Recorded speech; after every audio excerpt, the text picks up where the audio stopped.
Salut mes chers. Après avoir vu dans l'introduction les différents moyens qu'on peut utiliser pour exprimer la condition, pour aujourd'hui on va voir la subordonnée conditionnelle.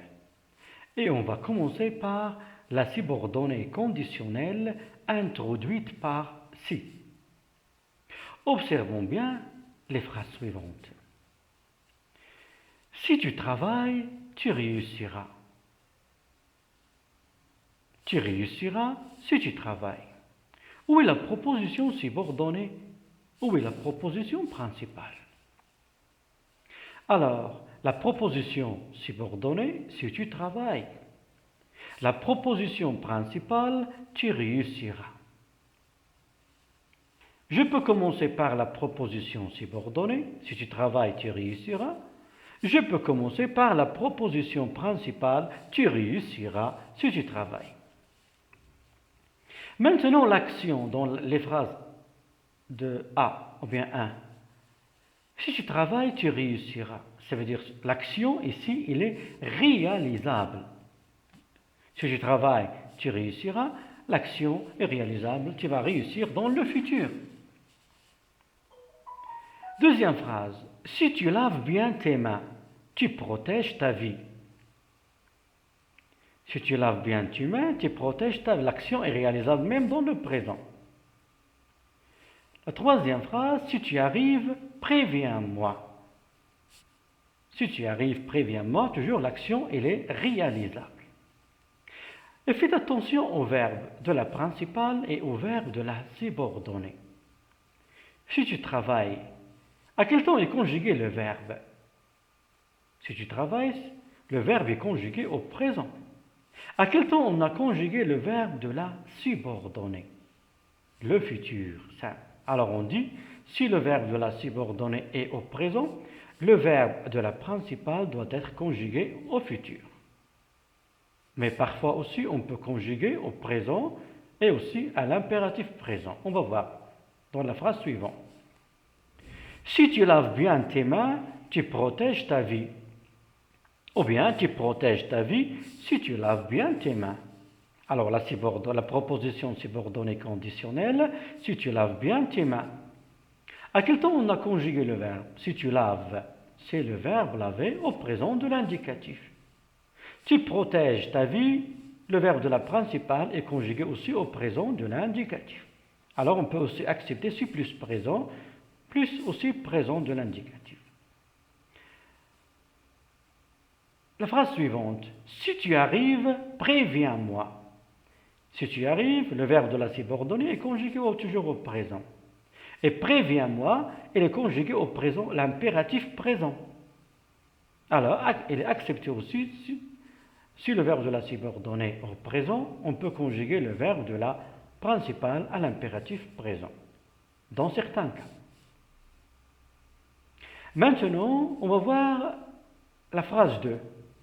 Si tu travaillais, tu réussirais. L'action ici, est-ce qu'elle est réalisable ou bien non réalisée, ou bien incertaine? Alors, ici, si tu travaillais, tu réussirais, il y a le doute. Peut-être, ça veut dire l'hypothèse, peut-être tu réussirais, on n'est pas sûr, l'action, elle est incertaine. Alors, si tu travaillais, tu réussirais. Maintenant, la conjugaison.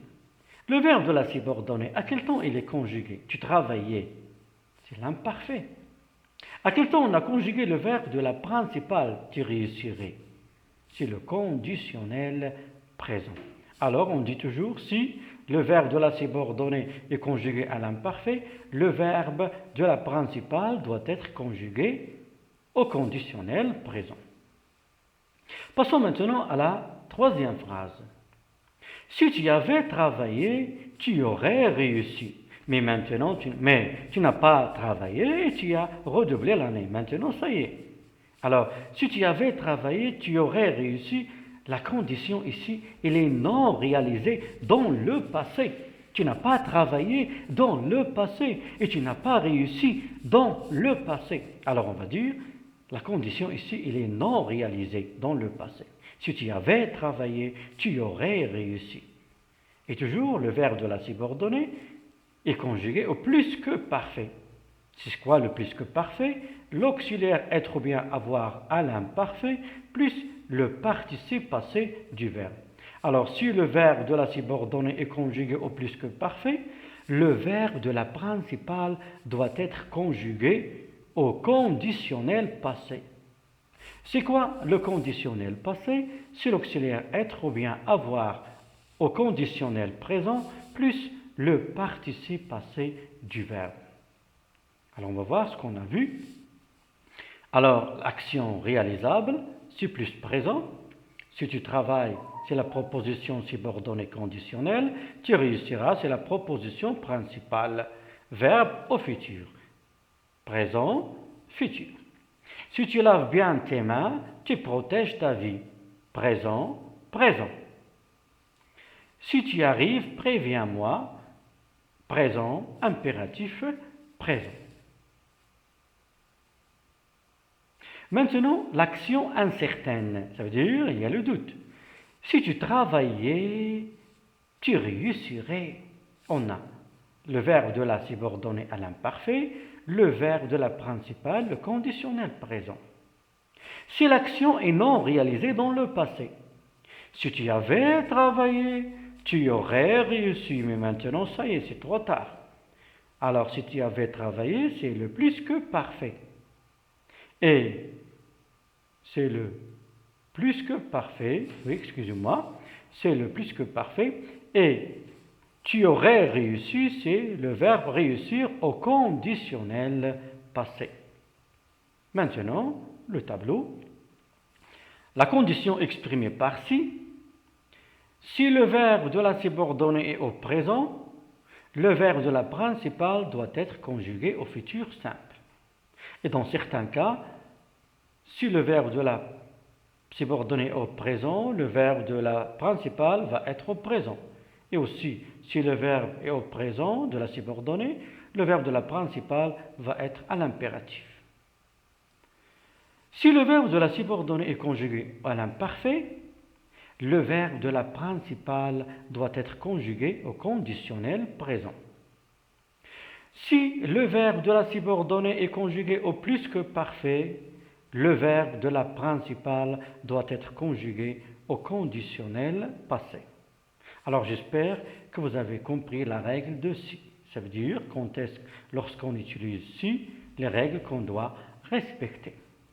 Alors maintenant, on peut passer à la subordonnée conditionnelle introduite par les conjonctions de subordination suivantes.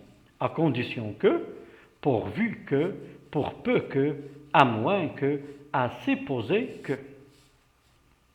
Observons bien la phrase. Je t'expliquerai la leçon à condition que tu fasses attention. Je t'expliquerai la leçon à condition que tu fasses attention. À condition que tu fasses attention, c'est la proposition subordonnée conditionnelle.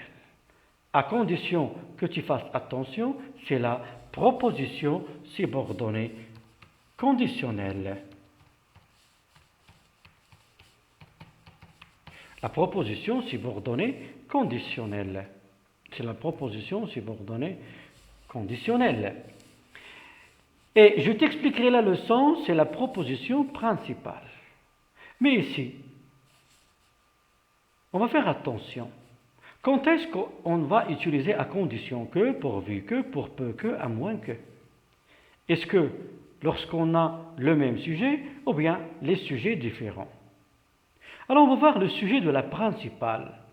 Je t'expliquerai la leçon. Alors le sujet c'est je. Et qui va faire attention? C'est toi, tu. Ça veut dire on a des sujets différents. On a des sujets différents. Et à condition que tu fasses, c'est quel verbe? Tu fasses, c'est le verbe faire au subjonctif. Alors on dit à condition que, pourvu que, pour peu que, à moins que, à supposer que, plus le mode subjonctif. La même chose avec pour peu que je lise un livre. Pour peu que je lise un livre, il veut le lire aussi. Pour peu que je lise un livre, c'est la proposition subordonnée conditionnelle. Et toujours pour peu que plus le mode conditionnel. Plus le mode subjonctif. Lire, c'est le verbe lire au subjonctif. On va voir maintenant. À condition que, pourvu que, pour peu que, à moins que, à supposer que, toujours plus le mode subjonctif. Je t'expliquerai la leçon à condition que tu fasses attention. Je t'expliquerai la leçon, c'est la proposition principale. À condition que tu fasses attention, c'est la proposition subordonnée conditionnelle. Et fasse, c'est le verbe faire au subjonctif. Pour peu que je lise un livre, il veut le lire aussi. À moins que je lise un livre, il veut le lire aussi. Alors, pour peu que je lise un livre, c'est la proposition subordonnée conditionnelle. Comme vous voyez, je peux commencer par la proposition principale ou bien par la proposition subordonnée.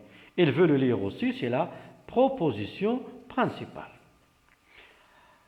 Lise, c'est le verbe lire au subjonctif. Remarque, le sujet de la proposition principale est différent de celui de la subordonnée. On va voir maintenant, c'est la subordonnée conditionnelle introduite par au cas où dans l'hypothèse où. Au cas où dans l'hypothèse où. Au cas où vous seriez prêt à réviser, avertissez-moi. Au cas où vous seriez prêt à réviser, avertissez-moi. Ça veut dire, si vous êtes prêt à réviser, vous allez me le dire. Au cas où vous seriez prêt à réviser. Au cas où vous seriez prêt à réviser, c'est la proposition subordonnée conditionnelle. Mais ici, vous seriez. À quel temps on a conjugué le verbe? Vous seriez, c'est le verbe être au conditionnel. C'est le verbe être au conditionnel. Alors, au cas où vous seriez prêt à réviser, tout d'abord, c'est la proposition subordonnée de condition ou bien conditionnelle.